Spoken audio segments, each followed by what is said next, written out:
Alhamdulillah wa la ilaha illallah. Allahu akbar wa la haula wa la quwwata illa billahil aliyyil azim. Alhamdulillah, alhamdulillahi rabbil alamin. Kita kembali lagi di program kesayangan kita, Cahaya Hati Indonesia. Bu? Ya. Bu. Ya. Semangat semuanya? Semangat. Sekarang siapa yang mau curhat? Angkat tangannya. Waduh, masalahnya banyak banget ini Ustaz. Mungkin yang paling pojok dulu sebelah sana, saya kasih kesempatan. Silakan Ibu. Masya Allah. Assalamualaikum warahmatullahi wabarakatuh. Waalaikumsalam warahmatullahi wabarakatuh. Perkenalkan, nama saya Ibu Mulyaningsih. Saya mau curhat, Ustaz. Keluarga saya ada 7. Ya. Cuman adik saya yang nomor 6 sama nomor 7 tuh nggak akur. Oke. Orang tua udah nggak ada. Orang tua Jadi udah nggak. saya sebagai kakak. Ibu kakak keberapa? Saya nomor 4. Nomor 4. Ya. Ya itu aja Ustaz curhat saya. Assalamualaikum warahmatullahi wabarakatuh. Sebentar. Itu 6-7 sering nggak akur. Biasanya nggak akur, masalahnya soal apa? Masalah sepele aja sama masalah anak gitu. Soal anak. Main sama anaknya. Jadi gara-gara anaknya si anak nomor 6 sama anak nomor 7 bertengkar. Ya. Ibu bapaknya ikut bertengkar juga. Ini adik kakak ikut bertengkar adik juga. Saya emang gak akur, Gitu. satu rumah. Satu rumah. Oh, tinggalnya bareng. Bareng. Oh, ibu tinggal di? Saya tinggalnya di belakang, gak satu rumah. Oh, enggak satu rumah. Terus Ya. suka curhat ke ibu nggak? Ngobrol ke ibu nggak? Adik saya yang nomor 6 memang begitu Pak, adatnya keras. Oh. Gitu. Jadi keluarga yang lain juga sama dia tuh kayaknya takut gitu. Oh gitu, takut sama yang nomor 6. Iya. Ibu pernah coba nengahin nggak? Ya saya nengahin juga kayaknya gak masuk ke dianya, adatnya keras. Oh, pernah nyoba tapi? Iya, malah sayanya ini nama adik saya. Gitu.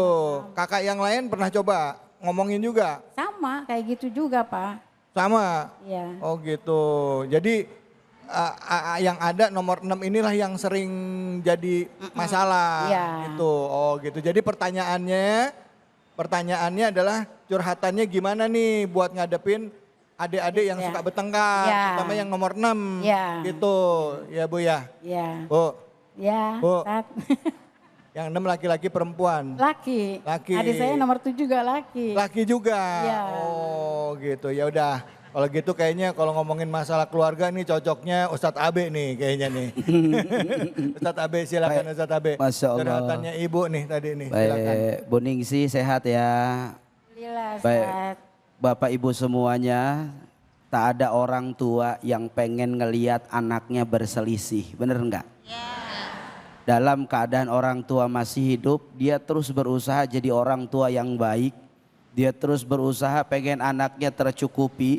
Dia terus berusaha jadi orang tua yang sempurna. Tapi ada satu hal yang membuat seorang orang tua ketika telah meninggal dunia, kalau ibu boleh cek, dia akan menjerit, dia akan menangis, dia akan terus merasa bersalah kalau ketika dia lihat anak-anaknya bercerai-berai. Tak ada orang tua yang tenang. Sebab ketika dia meninggal dunia, dalam kuburnya bicara, ya Allah, saya nggak pernah didik anak saya, sering berantem. Yang tua ngerendahin yang muda ngelawan yang tua. Padahal tuh orang tua udah nasihatin banget. Kita nggak punya siapa-siapa di hidup ini, yang kita cuma punya saudara. Maka minimal saudara dengan saudara itu adalah apa? Saling ngelindungin, saling nyayangin, saling bisa ngejaga. Kalau ada di antara saudara satu dengan saudara yang lain, lalu mereka berantem, mereka berselisih, betapa amat sangat sedih yang jadi orang tua, betul tidak? Nah ini yang harus jadi renungan. Ibu Ningsih sampaikan kepada kita punya saudara, salinglah kita memaklumi dengan bagaimana karakter saudara kita masing-masing. Apalagi dikatakan tadi sama Ibu Ningsih, memang adik kita ini keras.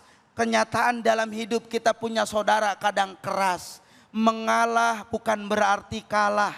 Betul? Apalagi hidup satu rumah. Yang kadang hidup satu rumah itu beda kepala, beda keinginan, beda harapan, juga beda kesenangan. Tapi ketika kita dituntut sama-sama harus melindungi, maka di situ harus dibangun rasa sabar, harus dibangun rasa dewasa, harus bisa dibangun rasa menghargai. Nggak akan mampu bisa saudara kita menghargai kita kalau kita nggak mampu bisa menghargai saudara kita. Maka ketika kita paham akan karakter dari saudara kita, belajarlah memaklumi, belajarlah ikhlas, belajarlah ridho. Maka ketika orang hatinya ikhlas, hatinya ridho, apapun yang terjadi dia akan lihat bahwa itu adalah darah saya. Dia akan lihat dan timbang-timbang lagi, dia adalah adik saya. Dia akan hadirkan kasih sayang. Kenapa? Karena dia tahu kalau bukan kakaknya yang sayang siapa lagi, kalau bukan adiknya yang ngelindungin siapa lagi. Maka di sini harus ditumbuhkan rasa kesadaran untuk adalah apa? Jangan bentar-bentar baper sama saudara. Betul apa betul? Betul apa betul? Coba cek kalau nanti yang sakit kita sakit, yang nolong orang lain apa saudara? Saudara. Kalau kita kesusahan, apa orang lain dulu yang nolong atau saudara? Saudara. Maka kalau saudara akan kesempatan nolong kita, kita kudu ngukur diri. Betul apa betul? Kita kudu sayang sama saudara kita. Mudah-mudahan dengan kita sayang sama saudara, kita sadar bahwa itu bagian dari darah kita. Kita bisa dewasa dalam menghadapi segala persoalan. Maka moga-moga itu tidak menjadikan perpecahan. Amin. Satu konsepnya, mengalah belum tentu kalah. Mudah-mudahan mengalahnya kita menjaga keluarga kita. Amin. Begitu kira-kira. Terima kasih banyak Pak Ustadz Abi Gibran. Bu, udah terjawab ya Bu ya. Ya, bayangin muka keluarga, bayangin muka orang tua tadi yang udah nggak ada. Pasti orang tua kita nggak pengen kita terpecah belah, tercerai-berai. Begitu ya Kiai? Betul. Masya Allah. Silakan, ada yang mau bertanya, angkat tangannya. Yang mau bertanya silakan. Mana nih? Mana? Ya, mana tadi? Silakan. Ya. Assalamualaikum warahmatullahi wabarakatuh. Waalaikumsalam warahmatullahi wabarakatuh. Pak Ustadz, perkenalkan nama saya Afrida Nur Aziza. Saya ingin dari Majelis Taklim Nurani, saya ingin bercurhat dengan keadaan. Sepertinya saya mempunyai keluarga, saya udah berpunya keluarga, tapi keluarga itu seakan-akan merendahkan saya, sedangkan saya tidak melakukan apa yang mereka katakan. Seperti itu. Bagaimana solusinya Pak Ustadz? Saudara, adik, saya mempunyai adik keluarga dan adik ipar itu selalu memandang saya dengan tidak baik, sedangkan saya berusaha untuk menjadi lebih baik untuk keluarga saya sendiri. Begitu Pak Ustadz. Bagaimana Pak Ustadz solusinya? Ya. Assalamualaikum warahmatullahi wabarakatuh. Sabar ya Mbak ya, sabar ya. Ustadz Erik, ini masalah keluarga ya dalam pernikahan.